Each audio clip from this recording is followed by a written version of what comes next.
ఒక్క ఎమ్మెల్యే లేకపోవడం ఎంత దౌర్భాగ్యం. మరి మన సంఖ్య మనకు రావాల్సిన ఈ సీట్లు ఎవరు తీసుకుంటున్నారు?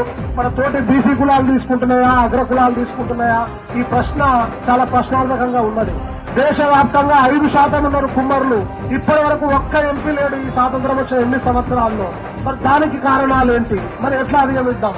ఇవన్నీ ప్రశ్నలకు మనం సమాధానం వెతకాలంటే ఫస్ట్ మనం ఐక్యం కావాలి. ఐక్యమై అన్ని పార్టీలకు మనం మెమోరాండమ్స్ ఇవ్వాలి, మనం రిక్వెస్ట్ కమాండ్ డిమాండ్ చేయాలి, ఇట్లాంటి నిరసనలు పెట్టాలి, అవసరమైతే రాస్తారోకలు కూడా నిర్వహించాలి.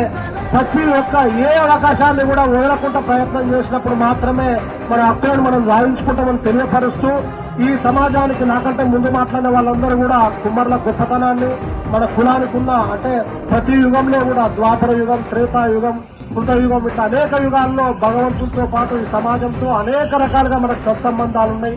ఒక గ్రామీణ స్థాయి నుంచి ప్రపంచ స్థాయి వరకు ఈ పోటర్ కమ్యూనిటీ ఉంటది. ఈ కులంలో పుట్టినందుకు నేను నిజంగా గొప్పగా ప్రౌడ్ గా ఫీల్ అవుతున్నాను. ఎందుకంటే సమాజానికి మనం సేవ చేస్తాం తప్ప హార్మ్ఫుల్ కమ్యూనిటీ కాదు. మన దాంట్లో ప్రపంచం మొత్తం వెతికిన ఒక రేపిస్ట్ ఉండడు, ఒక మర్డరిస్ట్ ఉండడు, ఒక బ్యాంక్ కరప్ట్ ఉండడు.